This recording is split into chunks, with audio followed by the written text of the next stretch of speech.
Hey there, welcome back to more wild Reddit stories. I found some juicy ones today, including really sketchy life advice. We've got someone who stumbled into a financial goldmine that cleverly hid taxes, a family betrayal that put someone's entire future at risk, and a survival strategy that used their beauty. I do my best to upload daily, and we are almost to 100 subs.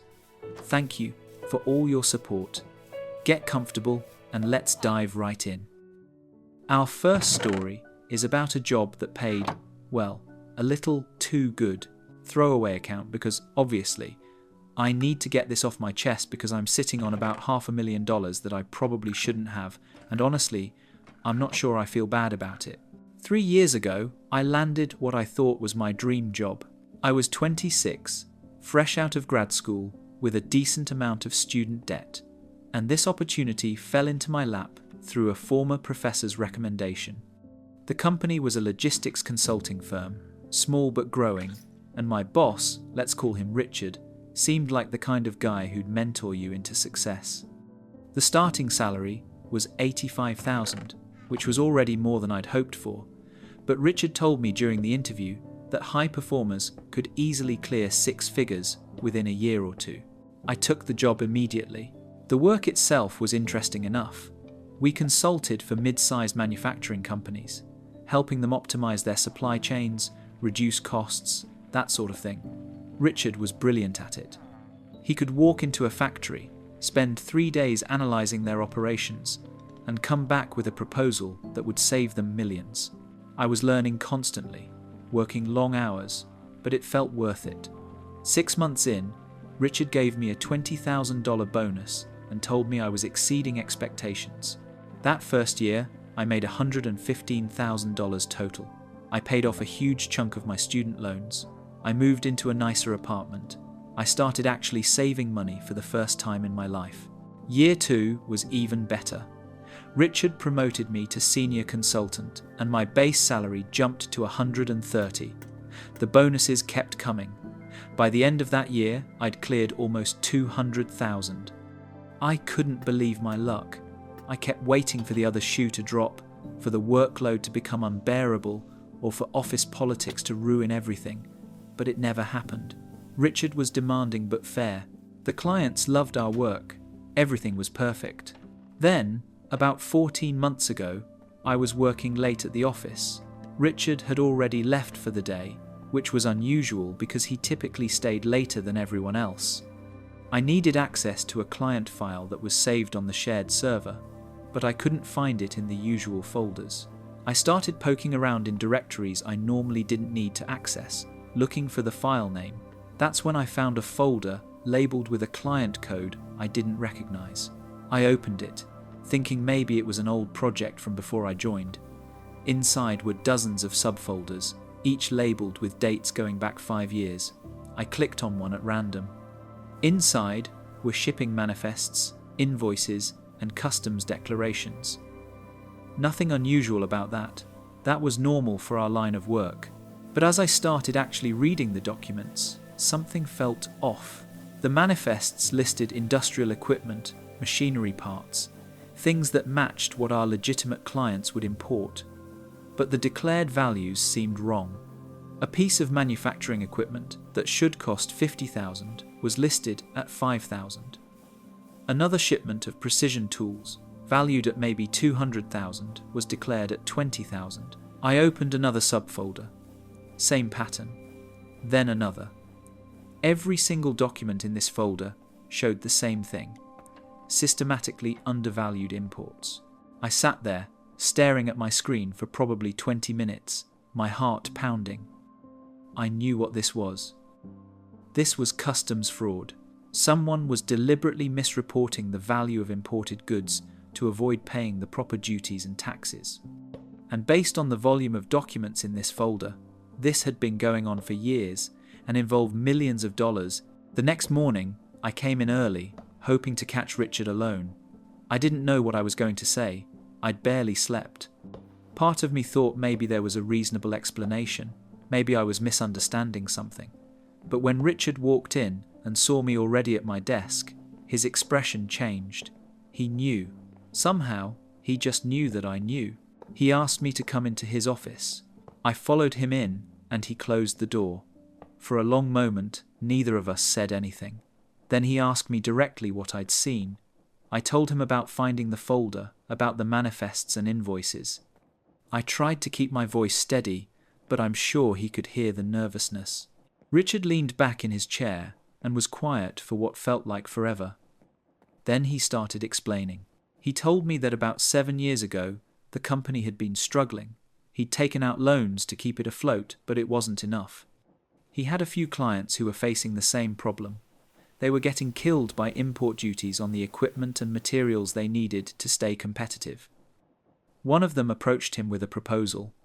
They would pay him to help facilitate undervalued shipments. The risk was mostly on them, the client, if they got audited. Richard would just need to make sure the paperwork looked legitimate enough to pass initial inspection. The money was substantial, enough to save his business and then some. He'd been doing it ever since. About 40% of the company's actual revenue came from this side operation. The legitimate consulting work was real and profitable, but the illegal customs work was what made us all so well paid. Then Richard said something I'll never forget. He told me I had 3 options. Option 1. I could quit, walk away, pretend I never saw anything. He'd give me 6 months' salary as severance and an excellent reference, no hard feelings. Option 2. I could report him, which would destroy the company, put him in prison, and likely implicate me since I'd been handling some of the logistics for these clients without knowing it. Option 3. I could stay, keep doing my job, and he'd double my compensation going forward. I asked him if I'd already done anything illegal. He said technically yes. I'd processed some shipping documents and communications for the fraudulent clients, but I could credibly claim ignorance. If I left now and never spoke of it, I'd be fine. If I stayed, I'd be knowingly complicit, but I'd also be very, very well paid. He'd make sure I had plausible deniability built into everything going forward. I told him I needed time to think about it. I went home that day in a daze. I spent the weekend researching customs fraud, reading about cases where people had been caught, trying to understand what the actual risks were. The penalties were serious. Prison time, massive fines, permanent criminal record. But I also learned that enforcement was inconsistent. Customs agents were overworked and underfunded. Most fraud went undetected, and when it was detected, it was usually the importing company that took the fall, not the consultants who prepared their paperwork. The money Richard was offering was insane. If I stayed, I'd be making close to $300,000 a year, possibly more. In 5 years, I could have enough saved to walk away completely, start over somewhere else, never have to worry about money again. I also thought about what would happen if I reported him. Richard was right that I'd probably be implicated. Even if I avoided criminal charges, my career would be over before it really started. I'd be the whistleblower who brought down his own company. Good luck getting hired anywhere after that. On Monday morning, I walked into Richard's office and told him I was staying. He shook my hand and told me I was making the smart choice. Then he walked me through exactly how the operation worked. He showed me which clients were involved in the customs work and which were legitimate. He explained the layers of documentation we maintained to create plausible deniability. If anyone ever asked, we were just consultants providing logistics advice. We didn't prepare the customs declarations ourselves. We didn't know what values the clients would ultimately declare. We just helped optimize their shipping routes and documentation processes. It was all very carefully constructed. For the past 14 months, I've been living with this knowledge. My salary went up to 180 base, with quarterly bonuses that have pushed my total compensation past $300,000. I've saved nearly $450,000. I'm on track to have my full $500,000 by the end of this year. The work itself hasn't changed that much. I still do legitimate consulting for most of our clients. The illegal stuff is only about 30% of what I personally handle, and Richard has structured it so that I'm always at least one step removed from the actual fraud. I review shipping logistics. I optimize routes. I suggest documentation improvements. I never personally fill out a customs form. I never directly tell a client to undervalue their shipments. I just provide general advice that happens to make their fraud easier to execute. Some days I feel sick about it. I'll be at dinner with friends or talking to my parents on the phone, and I think about how I'm actively participating in a criminal conspiracy, how I'm helping companies cheat the system, avoid paying their fair share, all so I can pad my bank account. Other days, I rationalize it. The customs system is broken anyway. The duties are too high. They put American manufacturers at a competitive disadvantage. We're just helping level the playing field. And it's not like anyone's getting hurt. It's a victimless crime. The government is so bloated and wasteful, they'll never miss the revenue. Most days, I try not to think about it at all. I've thought about quitting. I've thought about taking my savings and walking away, finding a normal job somewhere else. But the money keeps flowing, and it's so hard to give that up. Every time I check my bank balance and see that number climbing, I think about what this means for my future. I could retire at 40. I could buy a house outright.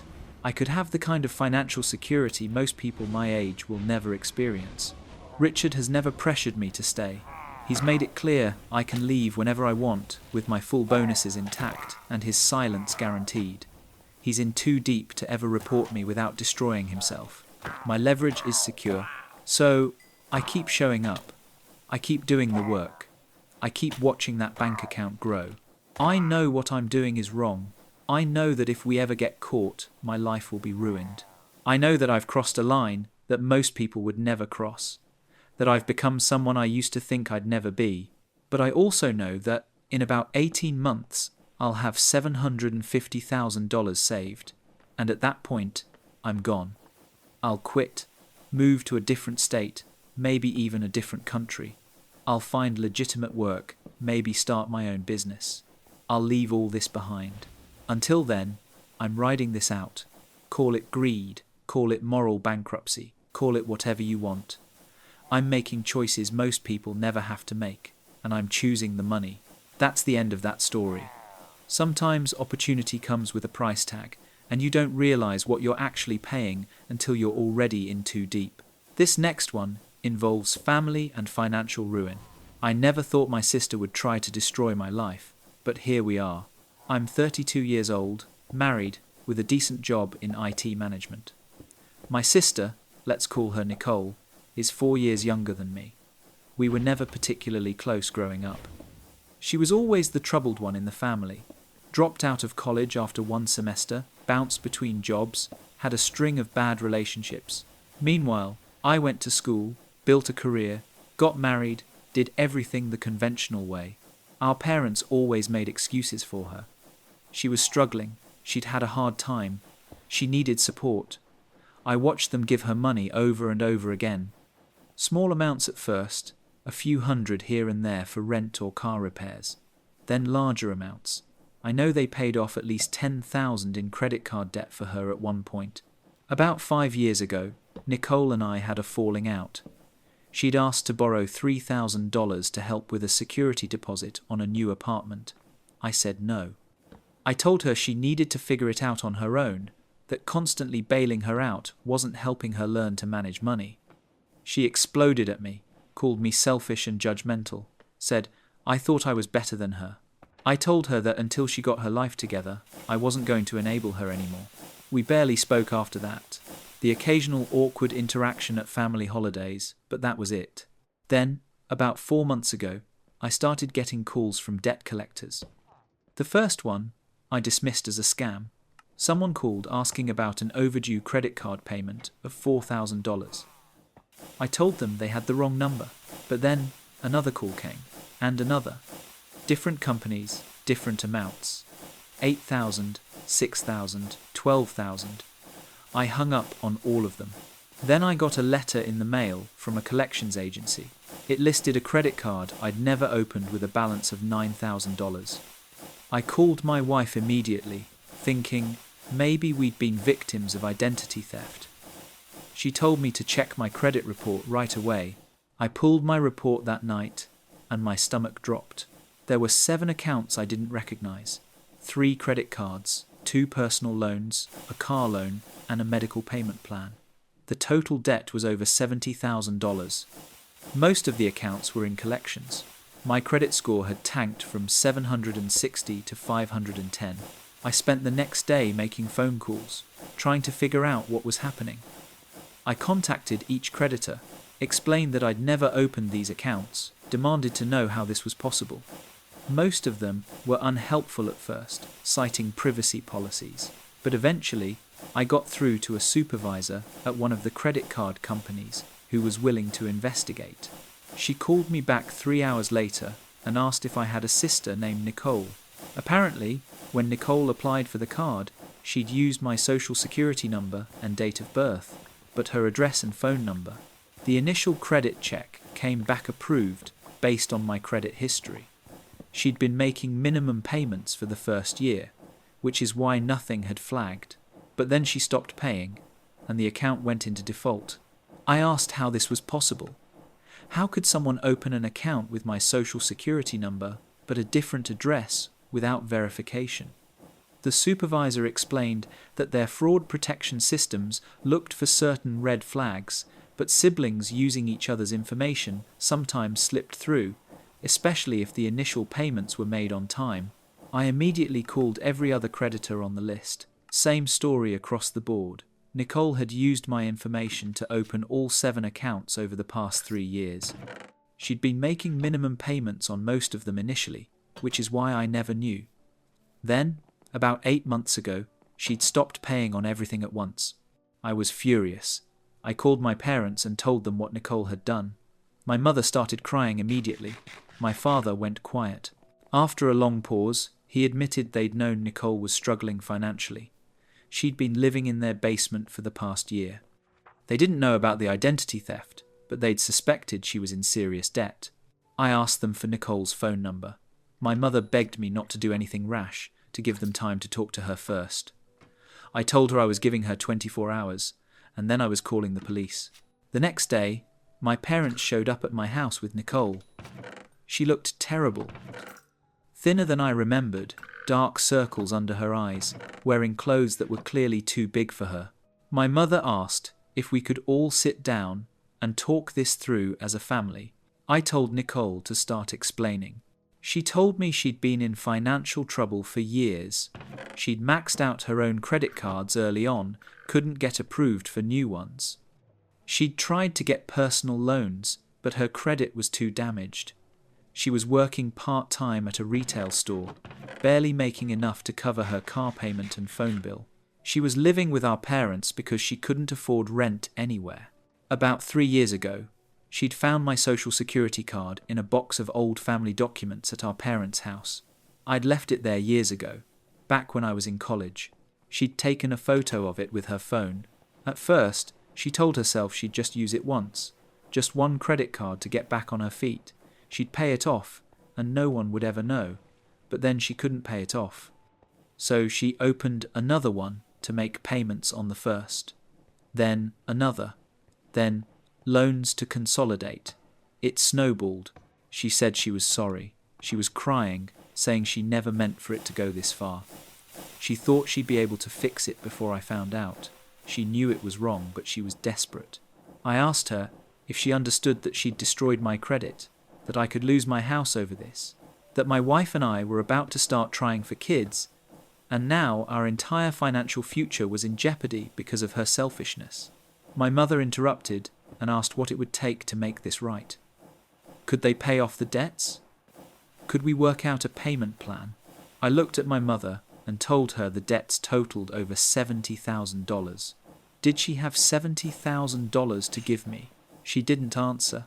My father said they could probably come up with $20,000 or $30,000 if they took out a second mortgage. Would that help? I told them that even if they paid off every penny, my credit would still be destroyed for years.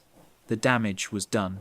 The only way to potentially clear my name was to report this as fraud, which would require pressing criminal charges against Nicole. Nicole started sobbing harder. My mother grabbed my arm and begged me not to send her daughter to jail. Nicole was sick. She had problems. She needed help, not prison. I pulled my arm away and told her that Nicole had made her choices. She'd had 3 years to stop, 3 years to come clean, to ask for help, to do literally anything other than continue stealing from me. Instead, she'd kept going until she couldn't anymore. This wasn't a mistake. This was a calculated, ongoing crime. My father asked me what I wanted them to do. I told them Nicole needed to turn herself in. If she went to the police voluntarily and confessed, maybe she'd get some leniency. If I had to report her myself, I'd make sure the prosecutor threw every charge at her they could. Nicole looked at our parents and said she couldn't go to jail. She'd rather die. My mother looked at me with so much pain in her eyes and asked if there was any other way. Could I just dispute the charges with the credit bureaus? Let Nicole declare bankruptcy? I explained that disputing the charges as fraud would require a police report. There was no way around it, and Nicole declaring bankruptcy wouldn't help me. The debts were in my name. Her bankruptcy wouldn't touch them. We sat in silence for several minutes. Finally, I told them they had 1 week. Either Nicole would turn herself in and cooperate fully with the investigation, or I would file the police report myself and pursue every legal remedy available. I also told them I was done with all of them, parents included. They'd enabled Nicole her entire life, and this was the result. They left without saying anything else. 3 days later, my mother called me. Nicole had turned herself in that morning. She'd given a full confession. The police had arrested her and charged her with identity theft and fraud. She was being held on $25,000 bail. My mother asked if I would help with the bail. I hung up on her. The legal process has been grinding along for the past few months. Nicole pleaded guilty in exchange for a reduced sentence. She'll likely get 18 months to 3 years. My parents hired her a lawyer, probably wiped out whatever savings they had left. Meanwhile, I've been working with the creditors to resolve the fraudulent accounts. It's a nightmare of paperwork and documentation. Most of the companies have agreed to close the accounts and remove them from my credit report once the criminal case is resolved. My credit score has started to recover, but it'll take time. My wife has been incredibly supportive through all of this, but it's strained our relationship. We've had to put off trying for kids. We've had to cancel plans we'd made. Our whole life got derailed because my sister couldn't handle being an adult. Some family members have tried to guilt me about pressing charges. Distant aunts and uncles saying I was too harsh. That family should forgive. I blocked most of them. My parents have tried to reach out a few times. I don't respond. The thing that bothers me most is that Nicole had options. She could have filed for bankruptcy years ago. It would have wrecked her credit, but it was already wrecked. She would have been free of the debt and could have started over. Instead, she chose to drag me down with her.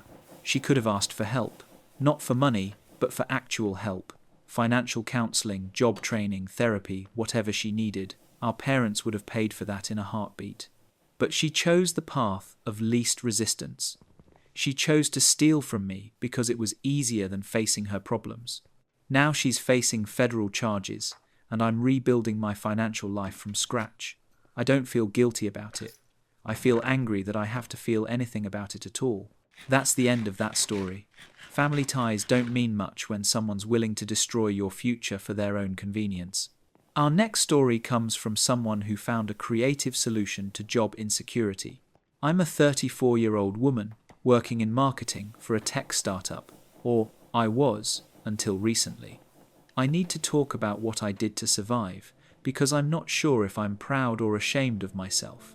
2 years ago, I got hired at this company during their growth phase. They'd just secured Series B funding and were expanding rapidly. The job seemed perfect. Good salary, equity options, exciting product, great team. My boss, the VP of marketing, was this intense but charismatic guy in his early 40s. Let's call him David. For the first year, everything was great. We were hitting our targets, the product was gaining traction, everyone was optimistic about the future.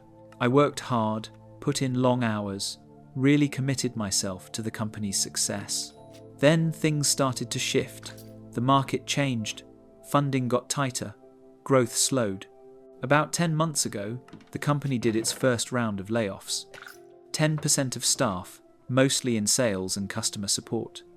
They told us it was about streamlining, getting lean, focusing on profitability. Those of us who survived felt relieved but nervous. The energy in the office changed. People were more guarded, more competitive. Everyone was trying to make themselves indispensable. I started paying closer attention to the dynamics. I noticed David seemed stressed constantly. He was in back-to-back meetings with the CEO and CFO. I overheard conversations about budget cuts, about which departments were overhead versus revenue generating. Marketing was in a vulnerable position. We didn't directly generate sales, we just supported them. Around that time, I started noticing something else. David paid more attention to the women on the team, who were more socially engaging with him. Not in an obvious way, but subtle. He'd spend more time chatting with them. He'd be more receptive to their ideas in meetings. He'd advocate for their projects. One woman in particular, Sarah, seemed to have figured this out. She was always complimenting David's decisions, laughing at his jokes, finding excuses to stop by his office. When she led presentations, she'd dress slightly more put together than usual. Nothing inappropriate, just professional but polished. Sarah survived the next round of layoffs 2 months later, even though objectively her performance hadn't been better than the 2 people who got cut. I started thinking strategically about my own survival. I'm not particularly extroverted. I don't naturally engage in office small talk or social politics, but I'm good at reading people and adapting when I need to. I decided I needed to make myself more valuable to David in ways that went beyond my work product. I started slow.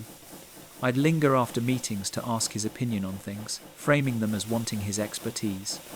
I'd compliment his strategic thinking when he'd make decisions. I started dressing slightly better, not dramatically, just more polished. I'd smile more when he was around, make more eye contact, be more engaged in conversations. He responded to it, I could tell. He started seeking out my input more often. He'd ask my opinion in meetings. He'd stop by my desk to chat about non-work things. Then I took it further. I started creating opportunities for one-on-one interactions. I'd ask if he had time for coffee to discuss campaign strategies. I'd stay late when I knew he was still in the office and find reasons to ask him questions. During these conversations, I'd be just slightly more personal than professional. Not flirtatious exactly, but warmer. I'd ask about his weekend. I'd share details about my own life. I'd create the feeling of connection. I was very careful about the line. I never said or did anything explicitly inappropriate. I never touched him unnecessarily, never made suggestive comments, never crossed into territory that could be documented or reported. But I created ambiguity. I made him feel like maybe there was potential for something more, even though I had no intention of actually going there. The thing about ambiguity is it's powerful. If you make someone think something might happen, they invest in that possibility. They start treating you differently, giving you opportunities, protecting your position, all because they want to maintain the chance that maybe, someday, the ambiguity will resolve in their favor. I watched David become more invested in me professionally. He started championing my projects to the executive team. He gave me more responsibility, more visibility. When people questioned marketing spend, he'd use my campaigns as examples of ROI. I also noticed him being slightly more personal with me. He'd compliment my appearance occasionally, nothing overtly inappropriate, just comments like I looked nice or professional. He'd laugh harder at my jokes. He'd find excuses to have me in meetings where my presence wasn't really necessary. I knew what was happening. I was leading him on. I was using his attraction, or at least his interest, to secure my position. And it was working. The third round of layoffs happened 4 months ago. 30% of the company, half the marketing team got cut. Sarah got cut, which surprised me. I survived. After that round, I became David's second in command, essentially. Just the two of us left in marketing leadership, plus a few coordinators. My salary got bumped, my equity increased. I was secure, but maintaining the dynamic required ongoing effort. I couldn't let the ambiguity fade or he might lose interest in protecting my position. So I kept it going. I kept being just warm enough, just engaging enough, just ambiguous enough to keep that possibility alive in his mind. A few times, he tested the boundaries. Once, he suggested we grab drinks after work to celebrate closing a big deal. I agreed, but made sure to keep the conversation professional. Talked extensively about my boyfriend, even though that relationship had ended months earlier. I wanted him to know I was unavailable, but still leave him feeling like I enjoyed his company. Another time, he made a comment about how well we worked together, how much he valued our relationship. I smiled and agreed. Thanked him for being such a great mentor, deliberately keeping it in professional territory, while my tone suggested appreciation for more than just the working relationship. I became very good at this game, giving just enough attention to keep him engaged without ever actually promising anything or crossing lines that could backfire. The guilt comes and goes. Some days, I feel like I'm being smart and strategic, doing what I need to do to survive in a ruthless industry. Other days, I feel manipulative and dishonest. I'm trading on his attraction to secure my job, which feels fundamentally unethical even though I'm not actually doing anything concrete. The relationship with David has become strange. He definitely thinks there's something more to our dynamic than just professional respect. I can see it in how he looks at me sometimes, how he lights up when I walk into a room, how he goes out of his way to create opportunities for us to interact. Part of me wonders how long I can maintain this. At some point, he's going to push for the ambiguity to resolve one way or another. Either I'm going to have to explicitly shut it down, which would probably destroy my position at the company, or I'm going to have to deliver on the implied possibility, which I absolutely will not do. I've started looking for other jobs. Not urgently, but keeping my options open. The longer I stay, the more complicated this becomes. What I've learned is that corporate survival often has nothing to do with merit. It's about relationships, politics, perception. I've watched incredibly talented people get laid off, while less competent people survived because they were better at managing up, better at making themselves seem essential. I decided I wasn't going to be someone who got cut because I was too focused on doing good work and not enough on managing relationships. If playing the game meant creating strategic ambiguity with my boss, then that's what I did. I survived 3 rounds of layoffs. I got promoted. I increased my salary by a lot, all because I was willing to do what was necessary. I don't know if that makes me smart or if it makes me the kind of person I used to judge. Maybe both. That's the end of that story. Sometimes, survival in the corporate world requires compromises that nobody talks about in professional development seminars. This next one involves privacy, trust, and difficult decisions. I'm a 37-year-old guy. I work in software engineering, and I've been dating my girlfriend Emma for about 2 years. Or I was dating her. This whole situation is still fresh, and I'm trying to process what happened. I've always been someone who values privacy. My personal life is my personal life. My digital life especially. I keep protected. Passwords on everything, encrypted backups, the works. It's not that I'm hiding anything terrible. I just believe people are entitled to boundaries and private spaces. When Emma and I started dating, she sometimes made comments about my privacy habits. Why did I need passwords on all my devices? What was I protecting? I explained it was just principle, about maintaining personal boundaries. She seemed to accept that, even if she didn't totally understand it. Our relationship was good overall. We had chemistry, shared interests, similar life goals. We talked about moving in together eventually, maybe getting engaged in another year or 2. I could see a future with her. About 3 months ago, I was working from home and stepped away from my laptop to take a shower. I'd been uploading some files to my backup drive and left the computer on so the transfer could finish. When I came back, Emma was sitting at my desk, clicking through folders on my laptop. I asked her what she was doing. She looked startled, closed the window quickly, said she was just checking the time. My laptop was facing away from her usual spot in the room. There was no reason she'd need to come to my desk to check the time. I didn't push it in the moment, but I was bothered. Later that evening, I checked my laptop's access logs. I'm a software engineer. I keep detailed logs on my devices for security reasons. The logs showed she'd been accessing my files for almost 20 minutes while I was in the shower. She'd opened my documents folder, my photos, my downloads. I checked to see what she'd accessed specifically. She'd opened a folder I kept that was labelled with an old project name, deliberately boring so no one would be curious about it. Inside that folder was where I kept personal photos and videos from my past relationships. I'm not proud of keeping that folder. I know it's weird. But I'm someone who documents happy memories, who likes having records of my life. The folder contained photos and intimate videos from relationships I'd had in the past.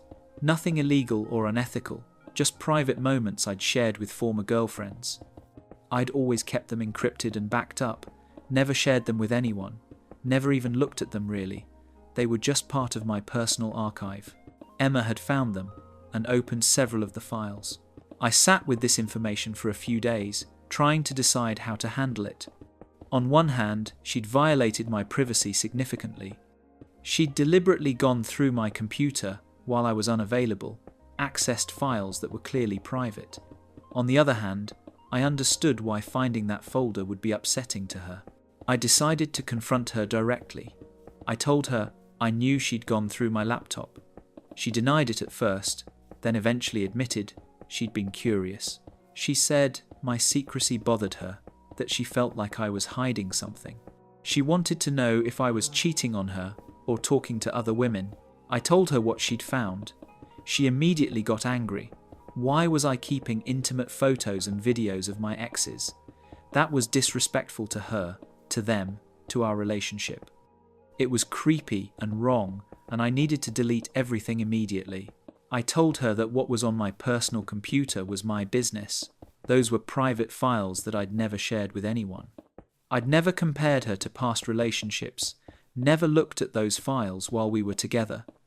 They were just archived memories from before I even knew she existed. She said it didn't matter.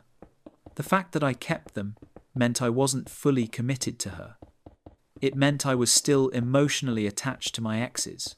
It meant I was the kind of person who treats intimate moments as collectibles. I told her that even if she disagreed with my choices, she had no right to go through my computer without permission. She'd violated my trust significantly. How could I feel secure in the relationship, knowing she'd snoop through my private files the moment I left the room? We argued for hours. She kept insisting the content of what she found was the real issue. I kept insisting the violation of privacy was the real issue. Neither of us would budge. Over the next few weeks, the relationship deteriorated fast. She'd bring up the folder in arguments about unrelated things. She'd make comments about how she couldn't trust that I'd actually deleted the files, even though I told her repeatedly I wasn't deleting them because they were mine to keep. She started checking my phone more obviously, asking who I was texting, getting suspicious when I'd take calls in another room. The trust was completely broken. I realized that whether or not I was right about the privacy principle, the relationship was unsalvageable. We were in a cycle of suspicion and resentment that was only going to get worse. I also started questioning whether Emma was the right person for me long term. The privacy issue had revealed something about our fundamental compatibility. I value autonomy and personal boundaries highly. She valued transparency and shared access. Those might not be reconcilable differences. There was also something about how she'd handled the discovery. Instead of talking to me about her concerns first, she'd gone through my computer in secret. Instead of having a conversation about boundaries, she'd violated them and then tried to justify it after the fact. That pattern of behavior bothered me more than the specific incident. I'm successful in my career. I make good money, I'm established, I have options. I don't need to stay in a relationship that feels suffocating or where my boundaries aren't respected. Life's too short to compromise on fundamental compatibility issues. About 6 weeks ago, I ended the relationship. I told Emma that the privacy violation had broken my trust, and the subsequent weeks had shown me we weren't compatible long term. She needed someone who was more open with their personal life. I needed someone who respected boundaries without constant negotiation. She was devastated.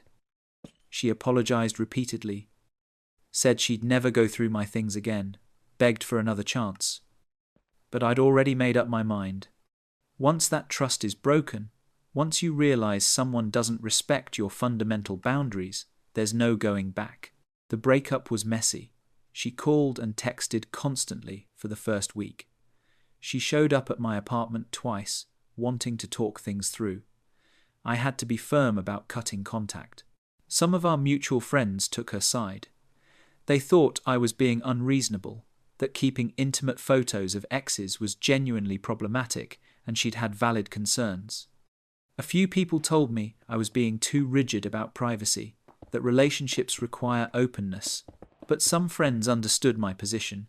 They recognized that regardless of what she found, going through someone's computer without permission is a serious violation. They agreed that her reaction, trying to control what I kept on my personal devices, was a red flag. I've thought a lot about whether I made the right call. Part of me wonders if I should have been more forgiving, should have recognized that her snooping came from insecurity rather than malice. Maybe I could have worked harder to rebuild the trust. But the more I reflect on it, the more certain I am that I made the right decision. The folder issue was just the symptom. The real problem was that Emma and I had fundamentally different views on privacy, autonomy, and boundaries in relationships. She wanted full access, full transparency, no private spaces. I wanted mutual respect for personal boundaries, even in an intimate relationship. Neither approach is wrong necessarily, but they're incompatible. Trying to force them together would have led to ongoing conflict and resentment. I'm also successful enough in my life that I don't need to settle. I'm financially secure, professionally accomplished, socially connected. I can afford to be selective about who I spend my life with. Why should I compromise on something as fundamental as personal boundaries? Since the breakup, I've been focusing on myself. Work has been going well. I've been reconnecting with friends I'd neglected during the relationship. I've been dating casually, nothing serious, just enjoying the freedom of being single again. Do I miss Emma sometimes? Sure, we had good times together, but I don't miss the anxiety that came with knowing she didn't respect my privacy. I don't miss having to justify my personal choices constantly. I don't miss feeling like I had to defend my right to boundaries in my own relationship. I've also reflected on the folder itself. I still haven't deleted it. It's my personal archive, my decision to make. But I've thought more carefully about what keeping it means. It's not about being attached to exes. It's about documentation, about preserving my own history. Some people keep journals or photo albums. I keep encrypted files, different methods, same concept. Would I tell a future partner about the folder? Probably not, unless directly asked. It's not their business what I keep on my personal devices. If they asked directly about whether I keep anything from past relationships, I'd be honest, but I wouldn't volunteer the information. The whole experience has reinforced my belief that compatibility on core values is more important than chemistry or convenience. Emma and I had chemistry. We enjoyed each other's company, but we didn't share the same fundamental beliefs about privacy and autonomy.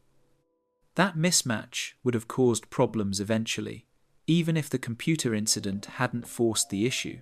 Some people have asked me if I think I'm too rigid about privacy, if maybe I should be more flexible.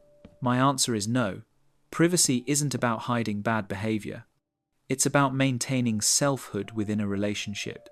It's about recognizing that even in the most intimate partnerships, people deserve spaces that are entirely their own.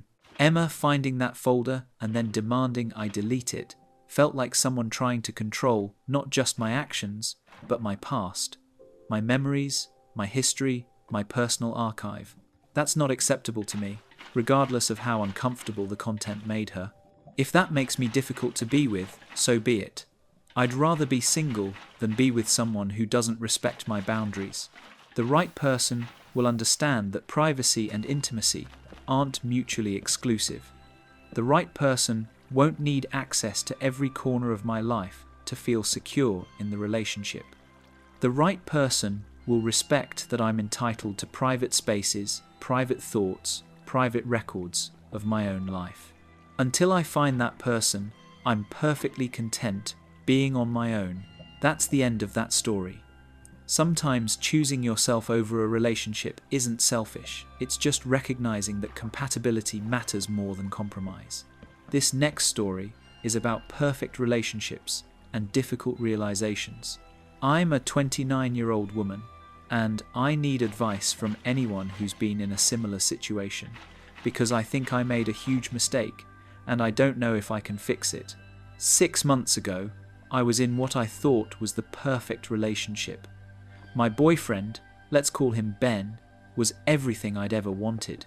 He was successful, running his own consulting business that brought in serious money. He was generous, always taking me to nice restaurants, surprising me with thoughtful gifts, helping me out financially when I needed it. He was attentive, always making time for me despite his busy schedule, always interested in my day and my thoughts. We'd been together for almost 3 years. I'd moved into his place after about 8 months. He paid most of the expenses, which allowed me to save money from my administrative assistant job. We travelled together, spent weekends exploring new cities, had an amazing, intimate life. Everyone who knew us thought we were the perfect couple. There was only one thing. Ben was extremely protective of his phone. He'd never leave it unattended. He'd take it with him to the bathroom, to the kitchen, everywhere. If it buzzed while we were together, he'd glance at it but rarely responded in front of me. He had all his notifications turned off for most apps. His phone was always face down. At first, I didn't think much of it. He worked in consulting, he had clients in different time zones, he needed to be responsive to business messages. It made sense that he'd be attached to his phone. But after a while, it started bothering me. Not because I thought he was cheating necessarily, but because the secrecy felt like a wall between us. We shared everything else. Why was his phone this protected vault? I mentioned it a few times casually. He'd laugh it off, say he just liked his privacy, that it was a habit from his work. He'd remind me that he never went through my phone either, that we both deserved personal space. And he was right. He never asked to see my phone or questioned who I was texting. But the feeling wouldn't go away. Why did someone need that level of privacy unless they were hiding something? About 8 months ago, Ben went on a business trip for 4 days. The night before he left, we had dinner together, and he seemed distracted, kept checking his phone more than usual.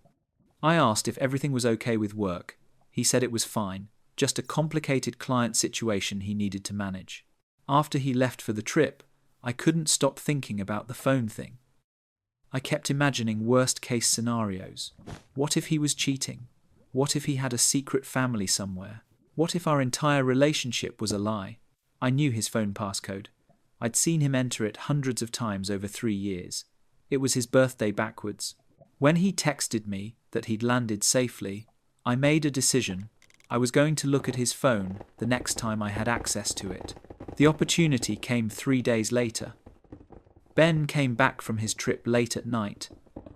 He was exhausted, took a shower, and fell asleep almost immediately. His phone was charging on his nightstand. I waited until I was sure he was deeply asleep. Then I took his phone into the bathroom, locked the door, and opened it. My hands were shaking as I went through his apps. I started with messages. Nothing unusual in his regular texts. Conversations with friends, with clients, with his family. All normal. Then I opened Telegram. I'd never seen him use Telegram before. When I opened the app, there were dozens of conversations. I started reading through them, and my stomach dropped. Ben had at least 7 women he was talking to regularly. The conversations were flirty, intimate, sometimes explicit. He was calling them pet names, making plans to see them, sending them photos. Some of the conversations went back years, including periods when he and I had been together. I kept reading, feeling sicker with every message. These weren't just casual flirtations. He was in full relationships with some of these women, telling them he loved them, making plans for future trips together, being just as attentive and generous with them as he was with me. One conversation was particularly devastating. A woman who lived in another city, who he'd apparently been seeing for 5 years. He'd told her he was a consultant who travelled constantly for work. That's why he couldn't see her more often. He'd taken her on trips that I thought were business trips. He'd bought her gifts with money I thought was just his successful business earnings. I spent over an hour reading through everything. By the end, I realized Ben wasn't just cheating on me. He was maintaining multiple full relationships simultaneously. I was one of probably 7 or 8 women who thought they were his girlfriend. The thing that hurt most was how good he was at it. Every conversation felt genuine. He remembered details about each woman's life. He was supportive and present with all of them. He'd created elaborate systems to keep everyone separate. Different messaging apps for different women. Careful scheduling so no one overlapped. Stories about business trips and family obligations that explained his absences. I sat on the bathroom floor for a long time, trying to process what I'd discovered. Part of me wanted to wake him up immediately and confront him. Part of me wanted to pack my things and leave without a word. Part of me wanted to contact all the other women and tell them the truth. But there was another part of me, a part I'm ashamed to admit existed, that started thinking practically about what this meant for my life. Ben supported me financially in ways I'd come to depend on. I'd left my previous apartment when I moved in with him. I'd saved some money, but not enough to easily get a new place in our expensive city. My job barely covered basic expenses. Without Ben, I'd be struggling to make rent, struggling to afford groceries, back to living paycheck to paycheck.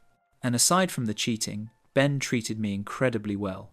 He was kind, supportive, generous. He listened to me, encouraged my goals, made me feel valued. None of that was fake. The attention he gave me was real, even if it wasn't exclusive. I spent the rest of that night going back and forth in my mind. Should I leave on principle? Should I confront him? Should I pretend I never saw anything? By morning, I'd almost convinced myself to ignore it. Ben woke up, made us breakfast, was his usual affectionate self. We spent the day together and everything felt normal. Perfect, even. But over the next few weeks, I couldn't stop thinking about what I'd seen. Every time Ben checked his phone, I knew what he was probably reading. Every time he told me about a business trip, I wondered which woman he was actually seeing. The relationship that had felt perfect now felt like a performance. I started pulling away emotionally, not dramatically, but gradually. Ben noticed and asked if everything was okay. I told him I was just stressed about work, which was partially true. I'd been thinking about finding a better job, something that would pay enough that I wouldn't need his financial support. But finding a good job was taking time. And the longer I stayed, the more I questioned whether I should leave at all. One night, about 2 months after discovering the messages, Ben and I were having dinner, and he said something about our future together, about maybe getting engaged next year, about how happy he was with me. And I realized he probably said similar things to the other women. This whole future he was describing might not mean anything. That's when I knew I had to leave. I spent the next few weeks quietly preparing. I found a roommate situation that was affordable. I started moving small items out of the apartment gradually. I saved as much money as I could from each paycheck. Then, about 4 months ago, I told Ben I was leaving. I didn't tell him why initially. I just said I needed space, that I needed to figure out my own life. He was confused and hurt, asked what had changed. I told him I couldn't explain it, I just needed to go. He tried to convince me to stay, He offered to give me more space in the relationship, to be more flexible about my independence. He said he loved me, that we were great together. For a moment, I almost told him what I'd found. But I didn't. I just packed my things and left. The first month on my own was hard. I'd gone from living comfortably to barely scraping by. My new roommate was fine, but the apartment was tiny and in a worse neighborhood. I was eating cheaply, taking the bus instead of taking car shares, giving up all the small luxuries I'd gotten used to. But I felt proud of myself for leaving. I'd chosen integrity over comfort. Then the reality really set in. I was struggling to pay my share of rent. I was buying the cheapest groceries I could find. I couldn't afford to go out with friends anymore.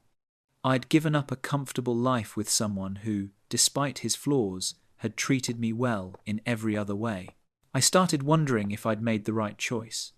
Yes, Ben had been unfaithful, but he'd never been unkind to me. He'd never neglected me. He'd been a good partner in every practical way. Was complete honesty really more important than stability and comfort? I thought about the other women. Some of them probably knew about each other and didn't care. Maybe they'd made the same calculation I'd almost made. Maybe they'd decided that having part of Ben was better than having nothing at all. Now, 4 months later, I'm sitting in my cramped apartment, worrying about whether I can afford my portion of the utility bill, and I'm full of regret. I miss Ben. I miss how he made me feel cared for and valued. I miss the financial security. I miss the nice dinners and the trips and the comfort of knowing someone successful and stable wanted to be with me. I've thought about reaching out to him, maybe explaining why I left, maybe seeing if he'd be willing to try again. But I don't know if he'd even want me back, and I don't know if I could live with knowing what I know about his other relationships. Some days I think I did the right thing by leaving. That self-respect is worth more than comfort, that I deserve someone who's fully committed to me. Other days, I think I was stupid to give up something so good over something I could have ignored, that I chose pride over practicality, and now I'm paying the price. I look at my bank account and see how little is there. I look at my grocery receipts and see how much I'm sacrificing. I look at my life now compared to 6 months ago, and I wonder if integrity is really worth living paycheck to paycheck. The worst part is, I can't talk to anyone about this honestly. If I tell friends what happened, they'll say I did the right thing by leaving. They'll tell me I deserve better. But they don't understand the financial reality. They don't understand what it's like to go from comfortable to struggling. I don't know if I want advice or just to vent, but I need to say this somewhere. I think I made a mistake leaving Ben. I think I let perfect be the enemy of good. I think I chose theoretical principles over actual quality of life. And I don't know how to fix it. I don't know if I can fix it. I just know that right now, sitting here in my tiny apartment, trying to decide if I can afford to buy anything other than rice and beans this week, I miss what I had. I miss feeling secure. I miss being with someone who made everything easier. Maybe that makes me weak or materialistic. Maybe it means I don't value myself enough. But it's how I feel. I left the perfect relationship, aside from one massive flaw, and now I'm alone, struggling, and full of regret. That's the end of that story. Sometimes, doing the right thing doesn't feel right at all, and you're left wondering if you made a mistake you can't take back. Our next story is about a decision that should have been simple, but somehow became the hardest thing I ever had to do. I work in quality control at a manufacturing plant. It's not glamorous, but it pays decently, and the people are generally good, or at least I thought they were. This whole situation started about 8 months ago, though I didn't know it at the time. I was just doing my job, checking specifications, running tests, making sure everything that left our facility met safety standards. There's this guy named Marcus who works in the same department. We weren't friends exactly, but we were friendly. You know how it is in an office environment. You share the occasional lunch break, complain about management, talk about weekend plans, surface level stuff. Marcus seemed like a decent person, showed up on time, did his work, kept his head down. The first time I noticed something was off, I was heading to the bathroom around 2 in the afternoon. The one on our floor was occupied, so I went down to the second floor. I pushed open the door and immediately heard someone in one of the stalls. Not unusual, obviously, but then I heard this sound, a sniffing sound, sharp and repetitive. Then a long exhale. I froze. My brain was trying to process what I was hearing. The stall door opened and Marcus walked out. His eyes were red and watery, his nose was running, and he was wiping at his face with his sleeve.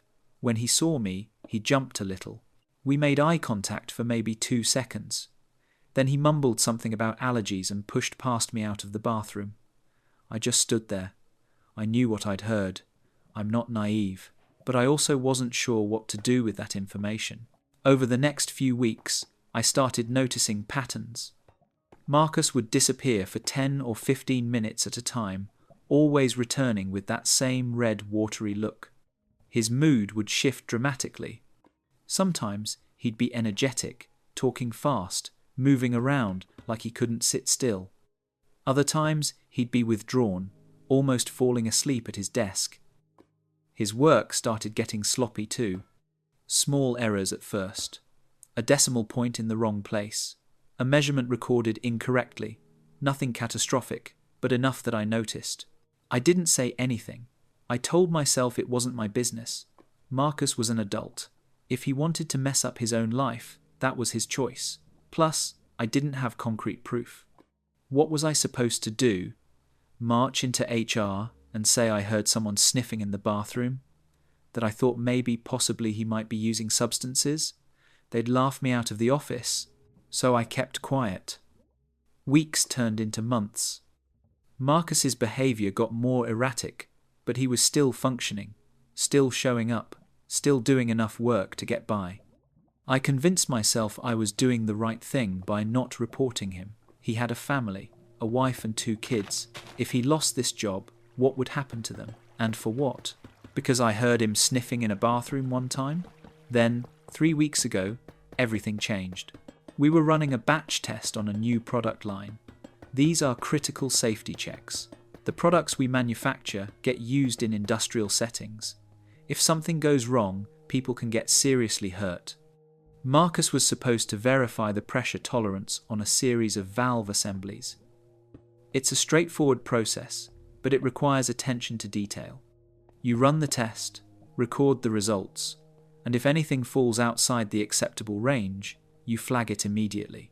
Marcus signed off on the entire batch. Every single unit passed according to his paperwork. The batch went to packaging and was scheduled to ship out the next morning. I happened to be reviewing some quality reports that evening. I stay late sometimes when things are quiet. I can focus better. I was cross-referencing some data and something caught my eye. The numbers Marcus had recorded didn't make sense. The pressure readings were too consistent, too perfect. In manufacturing, you always get some variation. It's just the nature of physical testing. But Marcus's numbers showed almost no variation at all. I pulled up the raw data from the testing equipment. We have digital sensors that log everything automatically. The actual readings were completely different from what Marcus had written down. Not just a little off. Wildly different.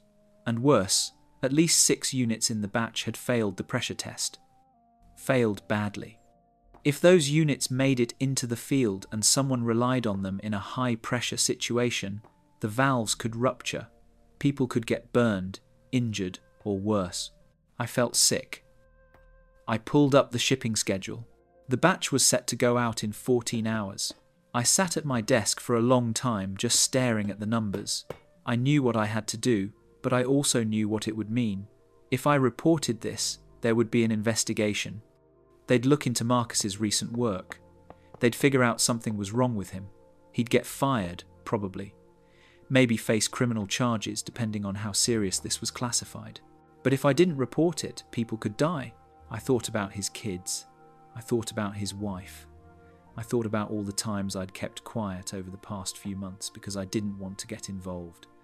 I thought about how I could have prevented this if I'd just said something earlier. If I'd reported the bathroom incident, Maybe Marcus would have gotten help. Maybe none of this would have happened. I stayed at the office until midnight, writing an email. I made it anonymous. I sent it from a throwaway account. I detailed the discrepancies in the pressure test data and strongly recommended that the company halt the shipment and implement immediate substance testing protocols for all quality control staff. I attached the raw sensor data as evidence. Then, I went home and didn't sleep at all. The next morning, the plant was in chaos. The shipment had been halted. Management was in emergency meetings. By noon, they'd announced that all quality control personnel would undergo random testing immediately. Marcus wasn't at his desk. 2 days later, we got an email. Marcus had been terminated effective immediately. The company was conducting a full review of all work he'd completed over the past 6 months. 3 other batches had been flagged for potential issues. The email didn't specify what had happened, but everyone knew. I heard through the office gossip network that Marcus had tested positive for multiple substances he'd apparently been using for almost a year. The stress of the job had gotten to him, someone said. He'd started using to keep up, then couldn't stop. I felt terrible. I still feel terrible. I know I did the right thing. Those valves could have killed someone. But I also keep thinking about his family, his kids. What are they going through right now? Did his wife know? Is she angry at him? Scared for him? Both? And I keep thinking about how I could have helped sooner. If I'd reported that first bathroom incident, maybe the company would have offered him treatment instead of termination. Maybe he would have gotten clean before it got this bad. Maybe his family would still have their primary income. But I also know I'm not responsible for Marcus's choices. He's an adult. He chose to use substances.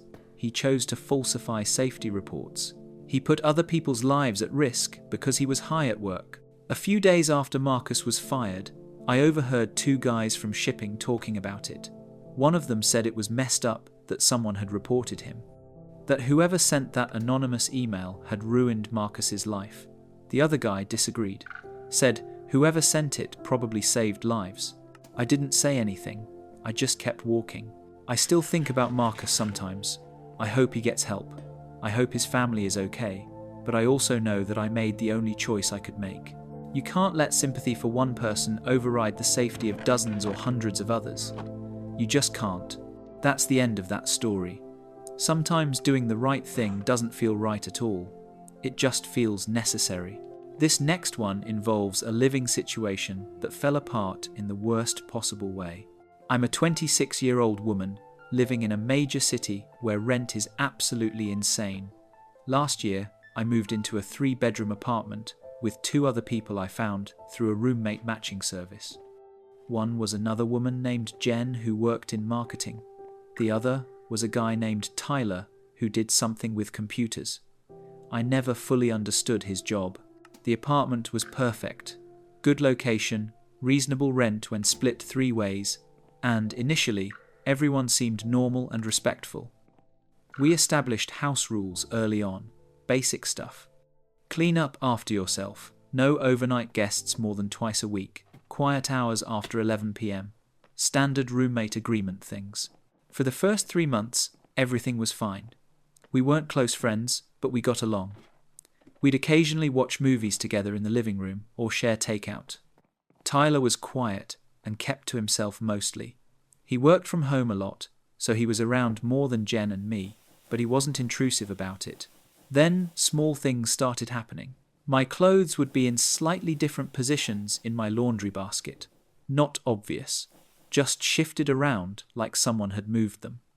I noticed one of my sweaters was inside out when I knew I'd folded it right side out. My shampoo bottle was in a different spot in the shower. Little things that I told myself I was probably imagining, but then it escalated. I came home one day and my bedroom door was open. I always close it. Always. I'm paranoid about it because I like my privacy. I went inside and everything looked normal, but something felt off. I checked my dresser drawers. My underwear drawer had definitely been disturbed. Things were pushed to one side that I keep organized. I felt my stomach drop. I didn't know what to do. I couldn't prove anything. Maybe I was wrong about the door. Maybe I'd left it open and forgotten. Maybe I was being paranoid about my underwear drawer. But deep down, I knew something was wrong. I started setting small traps. Not anything elaborate, just positioning things in specific ways so I'd know if they'd been moved. A pen balanced on top of my dresser, pointing in a specific direction. A piece of thread across my closet door that would fall if the door opened. The kind of stuff you see in spy movies that probably seems ridiculous but actually works. Within a week, I knew for sure. The pen had been moved. The thread was on the floor. Someone was going into my room when I wasn't home. I set up my old laptop in my room with the webcam running. I angled it toward my dresser and closet, hid it behind some books on my shelf, and left for work. When I came home that evening, I had 4 hours of footage to review. I fast-forwarded through most of it. Nothing. Then, at around 2:30 in the afternoon, my bedroom door opened. Tyler walked in. I felt my heart racing as I watched. He looked around like he was checking to make sure he was alone. Then he went straight to my dresser. He opened the top drawer, my underwear drawer, and he just stood there for a minute, looking through it, not taking anything, just looking, touching things. He picked up a pair of underwear and held it up to his face. I felt sick, absolutely sick. I watched as he carefully put everything back, trying to arrange it how it was before. Then he opened my closet. He went through my hanging clothes, running his hands over them. He took one of my shirts off the hanger and pressed it against his face. Then he hung it back up and left the room, closing the door carefully behind him. I sat there staring at my laptop screen for probably 20 minutes. I didn't know what to do. I felt violated in a way I'd never experienced before. This person I'd been living with for months, this person I'd shared meals with and made small talk with, had been going through my most personal belongings, touching my clothes, smelling them. The thought made my skin crawl. I called Jen immediately. I told her everything. She came home early and we watched the footage together. She was as horrified as I was. We agreed we needed to confront Tyler, but we weren't sure how. That evening, Tyler came out of his room around 7. Jen and I were waiting in the living room. I'd spent the past few hours going back and forth between rage and nausea. When he saw both of us sitting there, he knew something was up. I didn't ease into it. I just told him I knew he'd been going into my room. I told him I had video evidence. His face went completely pale. He opened his mouth like he was going to deny it, then closed it again. For a few seconds, nobody said anything. Then he started crying. Actual tears. He sat down on the floor and put his head in his hands and started apologizing. He said he knew it was wrong. He said he'd developed feelings for me and didn't know how to handle it. He said he never meant to violate my privacy, but he just wanted to feel close to me. I felt a mix of anger and something close to pity. He looked pathetic, sitting there crying. But I also knew that what he'd done was unacceptable. Feelings don't justify violating someone's privacy. Feelings don't justify going through someone's underwear drawer. Jen was less conflicted than I was.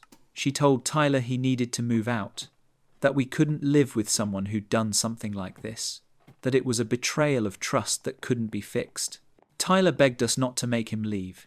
He said he couldn't afford to break the lease, that he'd been saving for months to move here and didn't have money for a new security deposit. He promised he'd never do it again, that he'd stay away from me completely, that he'd barely leave his room.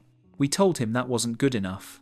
The lease had a clause about violations of privacy and safety. We'd be within our rights to have him removed. We gave him 2 weeks to find a new place. Those 2 weeks were the most uncomfortable of my life.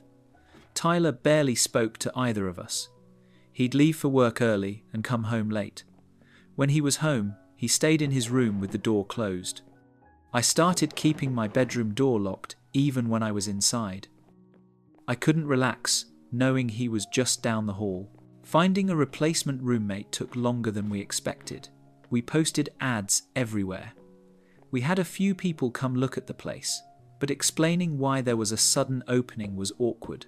We couldn't exactly say the previous tenant had been going through my underwear.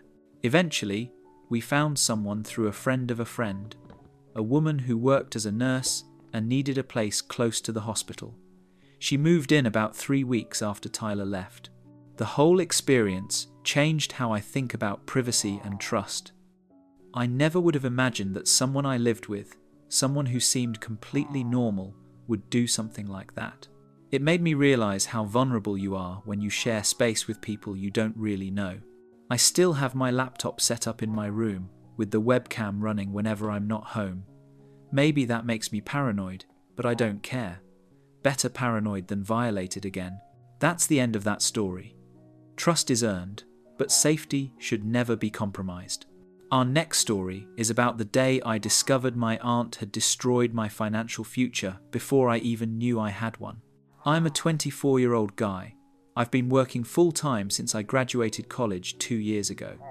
Nothing fancy, just an entry-level sales position, but the pay is decent and I've been saving money. I live with 2 roommates to keep rent cheap. I pack my lunch most days. I don't go out much. I've been trying to be responsible. A few months ago, I decided I wanted to buy a car. Nothing new or expensive. Just a reliable used car to replace the one I'd been driving since high school that was barely holding together. I'd saved up about $5,000 for a down payment. I found a decent Honda Civic online for $12,000. Low mileage, clean history, seemed perfect. I went to the dealership ready to make a deal. I'd already gotten pre-approved for an auto loan through my bank, or so I thought. The dealership ran my credit to finalize the financing, and the sales guy got this weird look on his face. He excused himself and went to talk to his manager. They both came back looking uncomfortable. They told me there was a problem with my credit report, that I had multiple delinquent accounts and my credit score was in the low 500s. I was confused. I'd checked my credit score a few months earlier when I opened my bank's app, and it had shown something in the 700 range. How could it have dropped that much? The manager printed out my credit report and handed it to me. As I read through it, I felt my confusion turn into panic. There were 4 credit cards I'd never opened. All of them were maxed out. All of them were months past due. The total debt was over $23,000. I told them there had to be a mistake, that I'd never opened these accounts. The manager suggested I might be a victim of identity theft and recommended I file a police report immediately. I left the dealership feeling completely overwhelmed. I went home and started making calls. I contacted all 4 credit card companies. Each one had records of the accounts being opened with my name, my social security number, and my mother's address where I'd lived during college. The addresses listed for the accounts were all my mother's house. The purchases had been made over a period of about 3 years, starting when I was 21. I couldn't understand how this had happened. Who had access to my social security number? Who would open credit cards in my name? And then it hit me. My family. The only people who would have had access to my personal information. I called my mom. I told her what I'd discovered. There was a long silence on the other end of the phone. Then she said something that made my blood run cold. She asked if the accounts might have been opened by my Aunt Patricia. My Aunt Patricia is my mum's younger sister. She's always been kind of a mess financially. Multiple divorces, jobs that never last, always borrowing money from family members that she never pays back. But I never thought she'd do something like this. My mom explained that Aunt Patricia had lived with them for a few months while I was away at college. She'd been going through her second divorce and needed a place to stay. During that time, she'd had access to the house, including the filing cabinet where my parents kept important documents, my birth certificate, my social security card, everything she'd need to commit identity theft. I felt sick. This was my aunt, someone I'd known my entire life, someone who'd given me birthday presents and come to family dinners, and she'd stolen my identity and destroyed my credit before I even knew what credit was. I filed a police report the next day.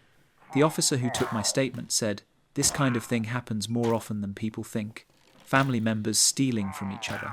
He gave me paperwork to fill out for the credit card companies and told me I'd need to formally dispute the charges.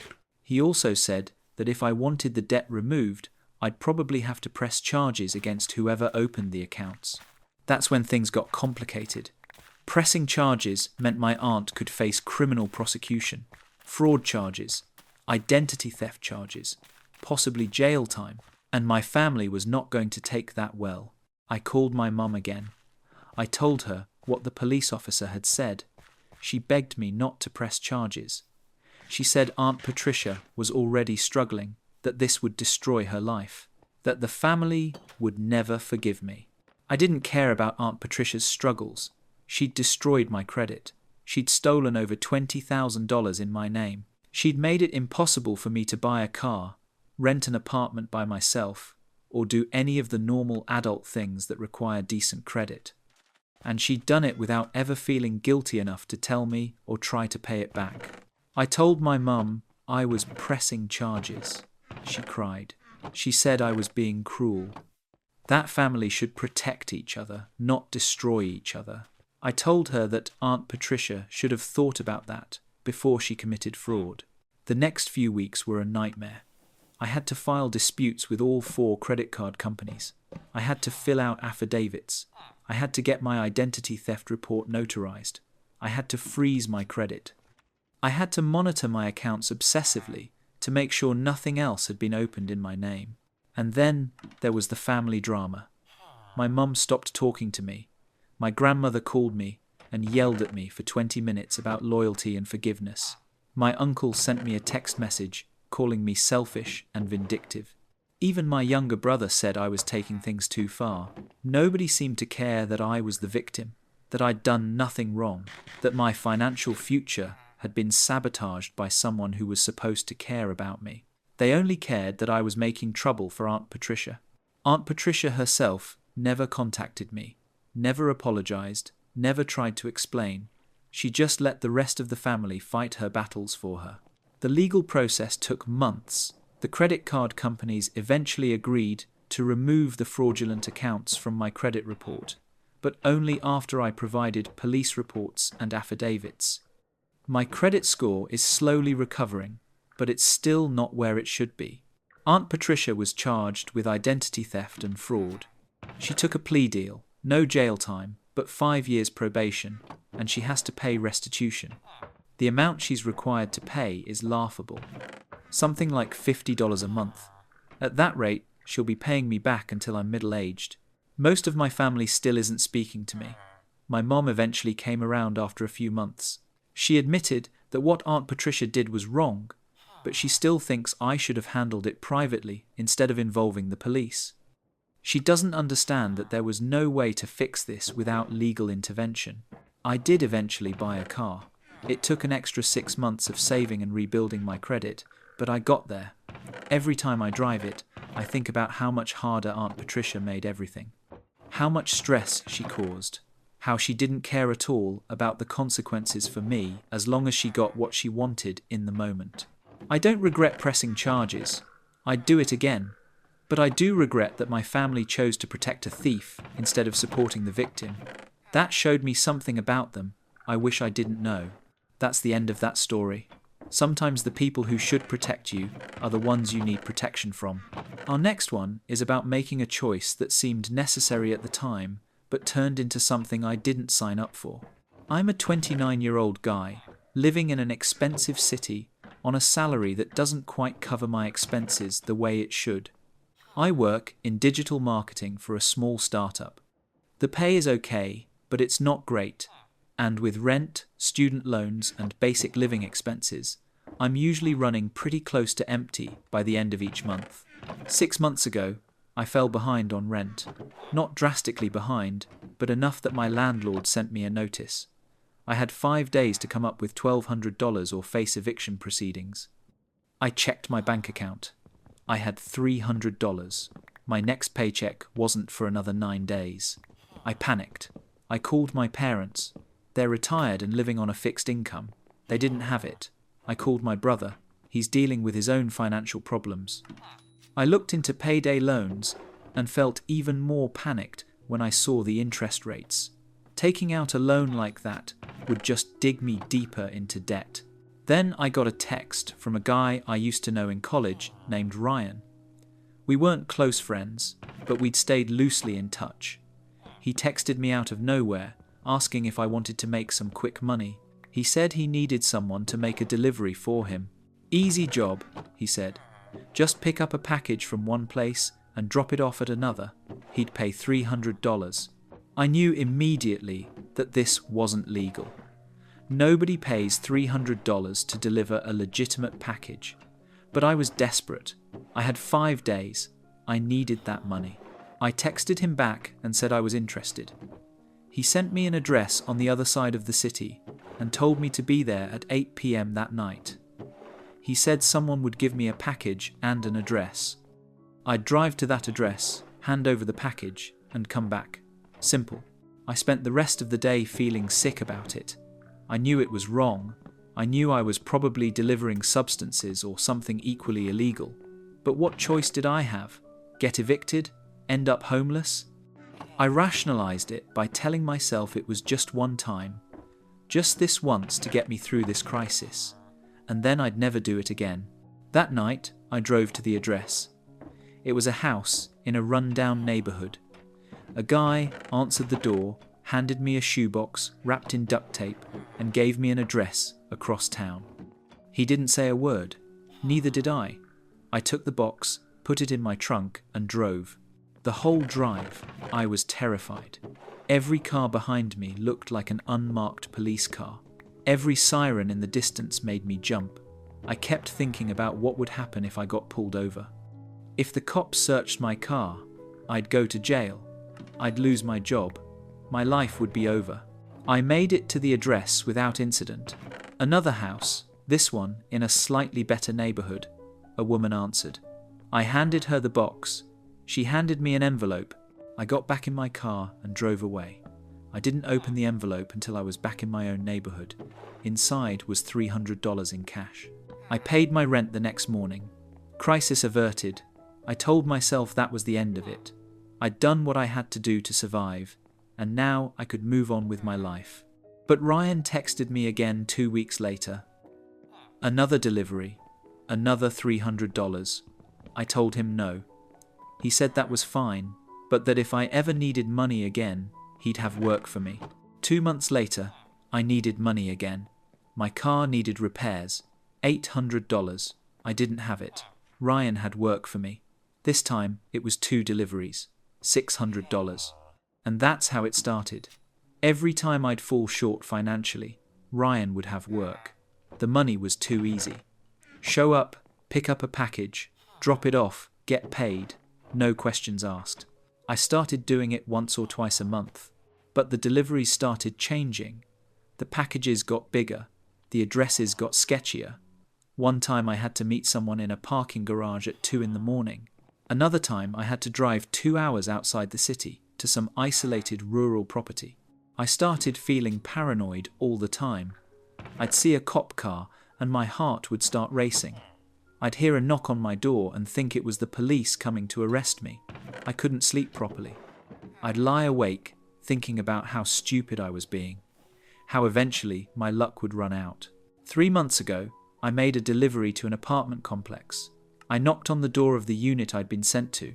A guy opened it. He looked strung out. His eyes were unfocused and his hands were shaking. He took the package from me and asked if I could wait a minute. He said he needed to check the product. I told him I didn't do that I just made deliveries. He got agitated. He said he'd been ripped off before and wasn't paying until he checked. I told him I didn't have time for this. He started yelling. Then he pulled out a dangerous item. I ran. I got back to my car and drove away as fast as I could. I was shaking so hard I could barely hold the steering wheel. When I got home, I locked my door and sat on my floor in the dark for an hour just trying to calm down. I texted Ryan and told him I was done, that I couldn't do this anymore. He called me immediately. He said I couldn't just quit, that I knew too much. That I'd made deliveries to people who wouldn't want me talking to anyone about what I'd seen. I felt cold fear settle into my stomach. He was right. I'd seen addresses, faces. I could identify people. If I tried to walk away and something went wrong, they'd think I'd talked to the police. Ryan must have heard the panic in my silence, because he softened his tone. He said, nobody wanted trouble, that if I just kept my mouth shut and stopped making deliveries, everything would be fine. But he made it clear that walking away meant I could never talk about any of this to anyone. So that's where I am now. I stopped making deliveries 3 months ago. I picked up a second job doing overnight shifts at a warehouse to cover my expenses.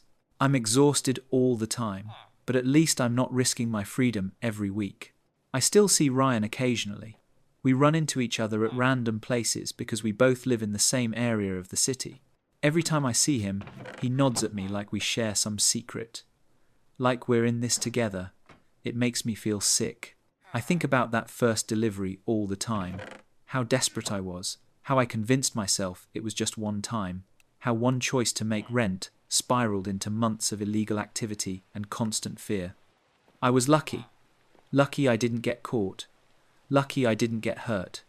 Lucky I was able to walk away when I did. But I'm not free of it. Not really. I still have nightmares about police knocking on my door. I still panic every time I see Ryan. I still carry the weight of knowing I did something I'll never be able to undo or make right. People talk about being one paycheck away from disaster. I was there. I made choices I never thought I'd make because I felt like I had no other option. And now, I live with the consequences of those choices every single day. That's the end of that story. Desperation makes people do things they never imagined, but the consequences don't disappear when the desperation does. This next one starts with jealousy, but ends with a completely different kind of sadness. I'm a 27-year-old woman, working a pretty standard corporate job.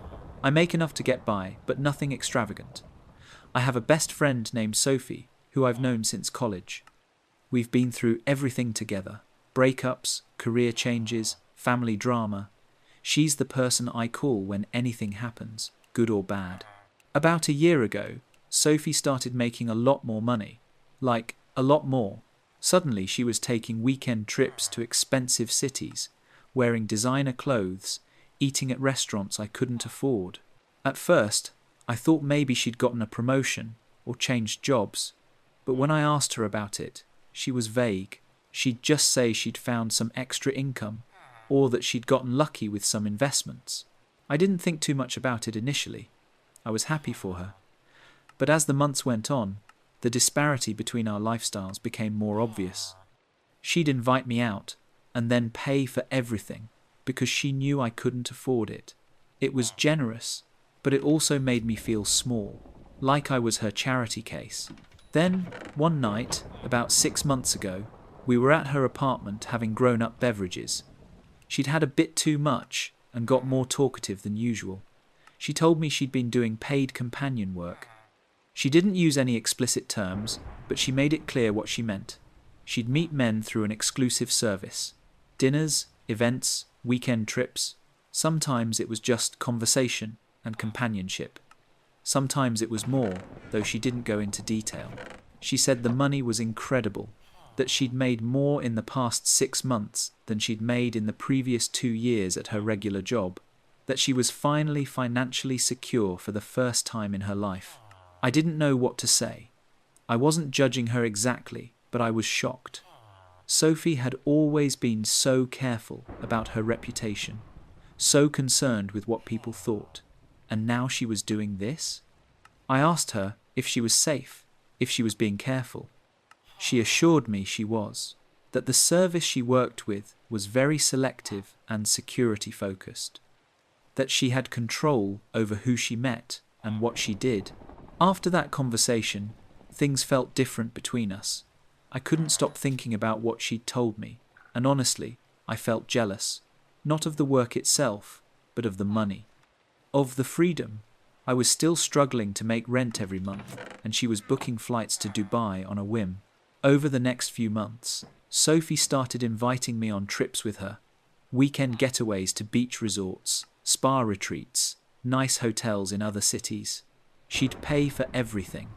She said she wanted to share her success with her best friend, that she had the money now and wanted to enjoy it with people she cared about. At first, it was amazing. I got to experience things I never would have been able to afford on my own. We'd stay in beautiful hotels, eat incredible food, spend days at the pool or the spa. It felt like a completely different life. But I started noticing things. Sophie was always on her phone, always checking messages and taking calls that she'd step away for. Sometimes, she'd disappear for a few hours during our trips and come back looking tired, worn out. She'd brush it off and say she'd just needed some time alone, but I knew what was really happening. She was working, taking appointments even when we were supposed to be on vacation together, and when she wasn't working, she seemed sad. Really deeply sad, in a way I'd never seen before. We'd be sitting on a beautiful balcony watching the sunset, and I'd look over and she'd have this empty look on her face, like she wasn't really there.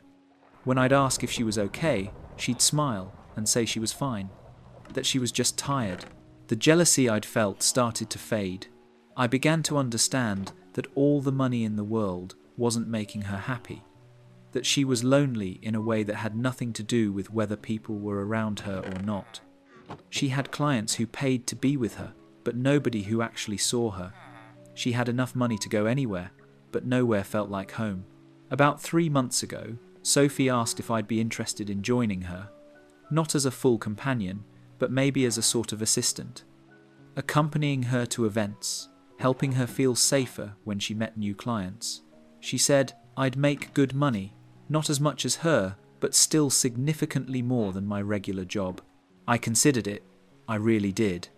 The money would have solved so many of my problems, but I kept thinking about that empty look on Sophie's face, about how isolated she seemed, despite being surrounded by luxury, about how every trip we took, she disappeared for hours to meet men who were paying for her time, about how she was financially secure, but emotionally devastated. I told her no. I said I appreciated the offer, but it wasn't something I could do. She seemed relieved, actually. Like maybe she'd been hoping I'd say no. Like she didn't really want me in that world with her. Our relationship has changed since then. We still talk, still see each other, but there's this distance now that wasn't there before. She knows I see through the glamorous surface to what's underneath, and I think that makes her uncomfortable. Nobody wants their closest friend to witness their unhappiness that clearly. She still invites me on trips occasionally. I go sometimes, because I do miss spending time with her. But I always feel this underlying sadness now, like I'm watching my best friend slowly disappear into a life that's eating her alive from the inside out, and there's nothing I can do about it. She's making her own choices. She's an adult, but that doesn't make it any easier to watch. The jealousy is completely gone now. When I look at Sophie's life, all I see is money that can't buy the things she actually needs. Connection, purpose, a sense of self that isn't tied to transaction. She has financial security and emotional devastation, and I wouldn't trade places with her for anything. Last week, she texted me at 3 a.m, just one line. It said she was tired. I knew she didn't mean physically tired. I asked if she wanted to talk. She said no. Then she said she wished she could go back and make different choices. That once you go down certain roads, it becomes impossible to turn around. That the money makes it so you can't justify stopping even when you desperately want to. I didn't know what to say to that. I still don't. So I just told her I loved her and that I'd be there whenever she needed me. She didn't respond. I think about that conversation a lot, about how something that seemed like an opportunity turned into a trap, about how easy it is to get stuck in situations that look appealing from the outside but destroy you from within, about how my initial jealousy was based on seeing only the surface, the trips, the clothes, the money. I wasn't seeing the cost, the emotional toll, the loneliness that money can't fix. Sophie is my best friend. I want her to be happy, but I don't know if that's possible anymore. And the worst part is knowing that if she'd just said no that first time, if she'd found some other way to make money, she might have struggled financially, but she'd still have herself. She'd still be the person I knew in college who had dreams that didn't involve selling pieces of herself to strangers. I hope she finds a way out. I hope she finds a way back to herself, but I'm not optimistic.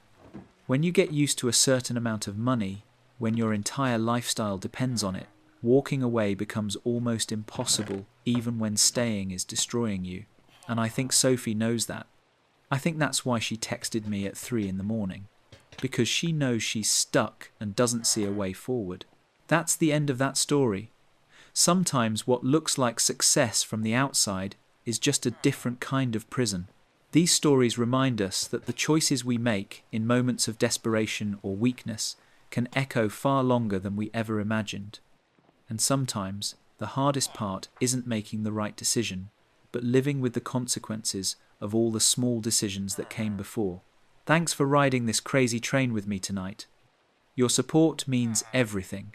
Please subscribe if you haven't yet and comment below. I'll catch you tomorrow.